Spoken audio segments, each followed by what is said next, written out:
Got these, they're actually cardboard drums from work. They had like plastic pellets in them, and the plastic pellets were in a bag, so they never even touched this cardboard. So it's really clean. So what I've done with this one, I have a few more of these, and I've done this with a plastic 55-gallon drum before, but since these are cardboard, they can't go outside. But this is ideal for feeding indoors, in the coop, in the stables, wherever you are. For this one, it's a chicken feeder. I've just cut some squares around the bottom, and I thought it's going to be an easy job, so I got a packaging knife, an X-Acto knife, whatever you call it, and dang, I ended up using a saw. It's really thick cardboard. Don't be fooling me here. This is pretty thick, so I've just cut a few slots around there, and left enough here at the bottom so the food doesn't actually fall out, which means when the food's in there, they can't A, scratch it all over the place, and B, when they sift through it with their beak, it just falls right back into the barrel. Now you can use it like this already and just dump some food in there. That might be enough for a day or two, depending on how high you can get it. You don't want it too high because then they will be able to get it out of the holes. So you want it to lower to the ground.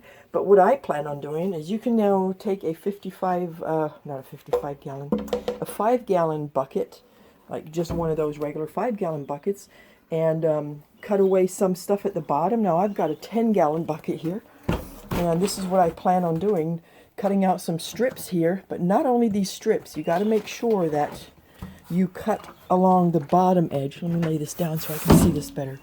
You have to actually cut around the bottom, otherwise you're just going to, the food that stays up here won't come out. So you want to make sure it comes all the way around the bottom so it has a free-flowing cycle in there.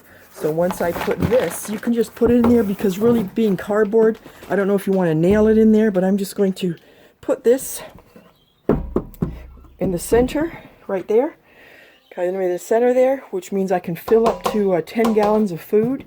And as they eat it, it will recycle and come out so they can eat that. The good thing with these, they actually come with a really nice lockable lid. Well, there goes one of these ring locks, so that's really cool. You can actually lock it on there, which means nothing gets in. The chickens can't fly in, no debris, and if they sit on here and poop, it's not going to go right inside. You can still cover this with some sort of bag to make sure you don't really want poop on the cardboard constantly. It's going to end up soaking it in, and it's nasty. So I'll most likely use some of these feed bags that I save, that I can just pop over the top or wrap around it when I strap it down. So this will be an indoor feeder. This goes on the inside. I have to cut the top off of here. I have a mark here, so where is it? There. I'm going to cut that top off. Now again, I might just save this one for another project and just go with a 55-gallon bucket.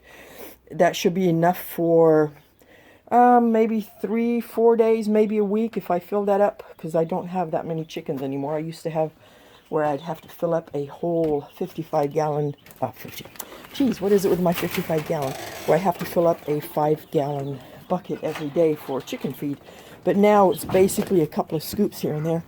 So this is the one I originally made. This can go outdoors since it's a 55-gallon drum. I still put it under some shelter. Right now it's empty. It needs to be cleaned out. But as you can see, the principle is the same. I have that 10-gallon drum in there that cut slots into. The feed just goes in there. I also drilled holes in the top and put a bar through it. So if need be, I can use that bar to hang it up. It's really sturdy. Or you can just set it up on bricks if you need it a little bit higher. When you find that when the chickens go through it and as they peck inside the holes, if the food actually comes out, that means it's probably a little bit too low, that they can, scrape it up with their neck. So just set it on a few blocks or something to elevate it, and then it won't happen. All the stuff falls back in there. You don't waste all that chicken food. So this is for the outdoor one. I also thought about taking this, since I can hang this one. I'd have to put on some sort of pulley system where I can lower it and make it higher. I'm going to put this in the goat barn where the emus reside, and that way I can just fill that up. Problem with the emus is they don't stop eating until they pop, I think, because I have had a food bucket in there once and left it open. They ate the whole thing, even though they don't get that much a day, but they just keep eating and eating and they don't stop. So I think with them I have to ration their food. They get about 4 cups of mixed grain, alfalfa pellets, and all kinds of goody stuff a day. So I have quite a few of these. They're very lightweight, which is nice. There's no weight that would be additional to the food that you really put in or the bucket. So they'll really come in handy. I'm going to make this one into the chicken feeder for this coop. I'll actually make two of them. One will go on that side, which is where the big chickens are. Then one will go on the opposite side where the smaller ones are. The door between them is open. They can mix and match right now. Oops, sorry, kitty. This is what I usually use for the baby coop, which is where they grow up. And last week I opened it up so everybody can mingle. They're all feathered out. I still have the heating plate in there just in case. If some of them get cold, they can go under it. You can see the adult birds are in here. Igor likes to hang out in here with the babies. That's one of the baby guineas right there. It has grown. It's like a fully grown guinea, and it still hangs out with the babies. Well, they're used to it. This is their little hangout spot. And a lot of them obviously are now free ranging. They're outside having fun with the bigger birds. And then we have mama hen in here that just had a hatched 4, 5, 6, 7 babies. All 7 babies are alive and well. Actually, one did pass away, and she adopted the early hatch from another that's sitting behind that. I had to block that off because I found that mama hen here keeps jumping up and harassing her, and she gets off the nest and she just lost her clutch. It was ice cold. She chased her off her nest. So what I did is I took the guinea eggs that were under there, since the guinea fowl never did sit on them. I took all those and put it under her. So she is hatching all the guinea fowl now. I still give her water and some grains of food because she does get up to relieve herself, which is nice. I've tried that on the last nest, and her nest is absolutely clean. There's no poop in there, which is great. So I don't mind feeding her a little bit of grain here and there, but I do have to hide it behind there so the other chickens don't see it, because they will A, eat it, and B, they will probably chase her off the nest. Well, we can go check on it real quick. See, she's there. I mean, if she needs to get up, the gap here is big enough for her to come on out. She can get right out. Not a problem. She's allowed to get out, of course. But with this one here being overprotective, she just likes to chase her off the nest, and I don't need her to lose another clutch. She obviously wants to be a mama, so this late in the year, they seem to all want to be mamas, which is crazy. During breeding season, they all just want to lay eggs and get rid of them, and I have to incubate them. Well, not all of them. I have a few that were natural hatches. Today's Saturday, and it's big old cleaning day. It's amazing how much poop chickens can produce. I mean, every Saturday I scrape this stuff, and look at this. Poop, poop, poop, poop, poop, poop, poop, poop. Poop on the barrel. Well, the barrel is actually their dust bath, their indoor dust bath. There's some mulch in there too, some sand. So they can go in there and get a dust bath indoors in case it's raining outside. And they do. It's not bad in there. But since that's a roost up there, they obviously poop everywhere. I have deep bedding, as you can see. It's pretty deep. It's been dug up here and there with the chickens. That is just one of those things we found in the recycle bin. One of these old mailbox carrier things. It's a little broke, but it does well to just block off that back area. The ducks like to sit there at night, and that is why we have a screen up here. And then another thing, because when they poop, I don't want whoever's sitting down there be covered in poop. So this way it veers it away from them. And that way whoever sits down there at night is nice and cozy in the corner and doesn't get pooped on constantly. So today we are going to just clean up the major, like scrape off poop bits off the roosts. Definitely scrape all this poop off of here. We're going to just rake maybe the top layer of some of this off to see if we can't get any of the fresher poop out. Obviously, this is a daily thing though with this water. They do make a mess. It used to be clean for a long time, but since the big chickens go in here now, they seem to like to scratch up everything and it just goes in the water. It's nasty. So either I put it up really high, which I might try to do since all these little ones can now pretty much fly. So I might just put this water thing up a lot higher. It's really soon going to be the heated water source. And yes, I do put water in the coop, and no, I don't have a problem with condensation or humidity in here in the winter. It stays in. I have a humidity gauge that I keep in here, and it's usually around 50 to 60. It's just the way it is. Unless we have a really, like in the spring, it goes up really high. So in the spring, I take the water out again. It doesn't stay in here because it will be way too damp. But I don't have a problem whatsoever having water in the coop in the wintertime. Back in the day when we were small, I remember the farm. Nobody ever put heaters in the chicken coop or fans in the chicken coop. They were just au natural. They were feathered. They had their food. They kept themselves warm. They kept themselves cool. They had shady spots to go in the summer. They had warm bedding and mulch and stuff like that in the winter. And we've never had a problem with keeping them happy. They were always just the way chickens are. Now, I believe there are chicken breeds that don't do well in the winter. I doubt I have any of them. If I do, they haven't died yet. So we haven't had a problem with anything. And these guys here, they keep warm anyway. I mean, the feathers on little Drake here, he is so soft. I have to stop myself from cuddling him every day. Yeah, he knows, because he doesn't walk very fast. Watch. If I go to him, he waddles away, but he trips over his own little feet. See? He is so easy to catch, and I think he knows now. He's not even really running anymore. He knows every day I catch him, every day I snuggle with him. He's just such a cutie. Mac, mac, mac, mac. And then there's his happy girl, Brownie, the one that we hatched here on the farm.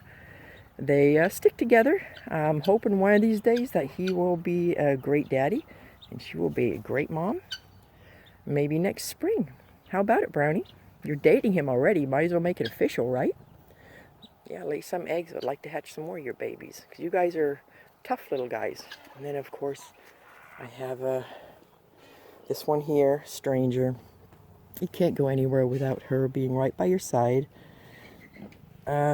She is our barn cat. We had her spayed last year.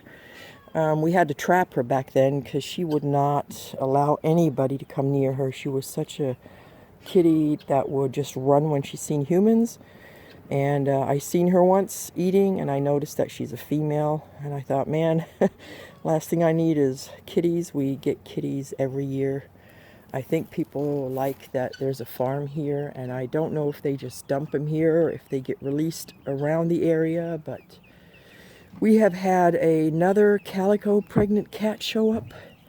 She had a litter last year, and then they all disappeared, and I thought, okay, maybe she went back home or she was gone. And guess who I've been spotting this last week or two?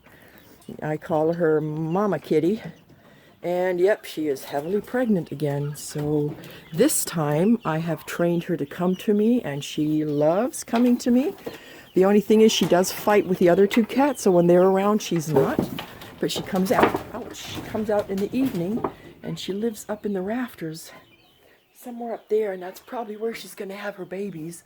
There are haystacks and straw, so I'm pretty sure she's up there somewhere. We have all kinds of stuff up there for her, so I always see her hanging out here on the edge. Let me see. I don't think I can see her because I know that when the other cats are here that she disappears. She doesn't come up here. She's probably there somewhere between those stacks of straw. But she'll come down in the evening and we'll snuggle a little bit, and that's how I notice that she's pregnant. She's got a big belly. You can actually feel the babies now. So she's going to have another litter here soon. And since she's pretty tame, I'm hoping that soon after her litter, I'm not sure, I'll have to find out if I need to get them weaned or what, but she needs to get spayed. Then we got two spayed kitties that live with us, and we got one handsome boy, Beerus, who's out hunting again. This guy is an excellent hunter. Squirrels have no chance. He has caught so many weird animals, and he even stalks the goats. Now, I think that's funny. He doesn't attack them, but he stalks them like they're prey. And then he'll jump around them, but he never claws them or anything. He just jumps out to scare them, and they're not even scared. It's just funny to watch him, that he likes to stalk anything and everything. He likes to play. So, back to the barrels. I have a few of these that I'm going to process. I will do something with these. Some of them will just contain feed because I have the lids for them. That way I can put some of the feed up. and keep it safe, hopefully. Not just that, but I can lock it into this room where nothing can get in. I should say nothing, because there are mice that are in there sometimes, so I still need to be careful.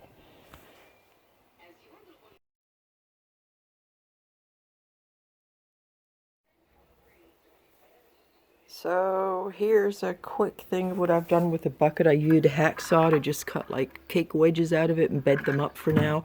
You can completely take them off. I don't know. For me, no, I'm not going to put that much work into it unless it hinders what's coming out. So that actually gives it a little bit of, you can see it actually stands on the edges and brings it up a little higher. So that might be just perfect. I'm not even going to nail it in there. I'm just going to put it in the center here. And then I will fill that bucket with food, put the lid on. Actually, first I'm going to put it where it belongs before I'm not going to schlep that whole thing full of food in there. So I'm going to go ahead and try this out right now. So, I don't think I paused my phone. But anyway, this has a little lock to where when you shut it down, you have this little latch that you can lock the handle down into it. So that way it doesn't accidentally pop open. I don't know if they all have that, but this one does. So there you go, chicken feeder installed. All I got to do is fill it up every few days or whenever it goes empty, and I'll have to monitor that to see how far. I've only put 3 large scoops in there for now. They usually get 2 of those, so like 8 cups a day. That's all they eat, and then I still have leftovers, so they don't usually get that much, but I put about 12 to 14 cups in there for now. It should at least last until tomorrow or the day after, so I'm going to monitor that and see how long that lasts. And we'll fill up accordingly, and that way I don't have to feed when I get home straight away. If there's food in there, I can just go and milk, and that way I have extra time to do other stuff. Because mixing the food, now they do get wet food as well, which I'm still going to mix, and that's usually for the younger ones, and they get their selenium once a week. Well, it depends, like on a Thursday, I'll get some little bit of selenium. Then on the weekends, they'll usually get their B complexes and their D vitamins. Their calcium they get throughout the day. They have oyster shells in another pot over there. Let me see if we still got some left. I'm pretty sure we do. There they are. They got oyster shells right there that they get to. Hello there. They don't eat oyster shells. I think they like to pick up little stones and stuff here and there. Nice day. It's a little chilly this morning, but lovely. Everything has to be done. Water needs to be changed again. It's, well, soon here with the sun not coming out as much, we don't have the problem with too much algae, but still, this is, it was filled up 2 days ago, so not yesterday, the day before, and it's still got a little bit of algae in there. It needs to be scrubbed out. This got to be done the ducks get in there and just make a mess of this little one. They do get in that one and swim once in a while, and they're actually not that dirty. The only one that gets a little more messy is Brownie, because she does like to waddle in the mud, and then she'll get into the emu one over there, and you can see that one is a little more, ow, not my phone, stop, don't eat my fingers. Will you quit? Look at this thing. Just wants to eat my fingers. But yeah, that one's a little, that one is just a little bit more grubby, because, I swear, you always have to be in the camera. All of you do. Because she likes to swim in that pool, which you can't see now because somebody's blocking the view. Right, Sheila? Sheila is blocking the view. Beautiful Sheila. I haven't caught you drumming yet. I hear you all the time, but every time I have the camera with me, you're not drumming. What's up with that? You need to be booming for me. Now, my thing is Bruce, yeah, Bruce, he hasn't boomed, but he struts just like Sheila does, and it looks like he's got a huge airbag as well. So I am starting to have doubts about Bruce, but we'll see. I mean, if it's a female, if it turns out to be a female, which I don't know, I can't imagine Bruce being a female. But if he is, and he's a she, then, poor little Boomerang has his work cut out, because he will be the only daddy sitting on eggs. Right, Bruce? We hope you're not a girl. Even though you're supposed to be a boy. He probably is. It's just that he likes to strut around just like Sheila. And he displays that airbag when he struts. So it's a little concerning. Well, not really concerning. I mean, it doesn't matter what they are. This is my Sheila. my big girl Sheila. And that's another thing. Bruce is a lot smaller than Sheila, so he probably is a boy. Because Sheila here, oh yeah, that feels so good, doesn't it? Yes, you like your little face scratched. You're just a gorgeous girl. You are such a gorgeous. She's very, very soft. Yeah, she's so really soft. I wish I could at least train her. I think I might try one of these days, but I'd rather, I don't know, I don't want to stress her out. And then again, I don't stress them out. Every now and then I put a leash on Bruce, and we walk a few steps and I take it off, and he's getting used to it, and he's getting really, really nice about it. He's not afraid of it anymore. Well, he wasn't afraid. He just liked to not be held. Now he's come to terms with, well, if I'm held, I'll just stand still. I won't walk. So he does his own thing. Beautiful morning. Let me get to work, otherwise I'm not getting anything done. I always procrastinate and have to pet the animals and snuggle with them, and I really get nothing done that way. Damn cuteness.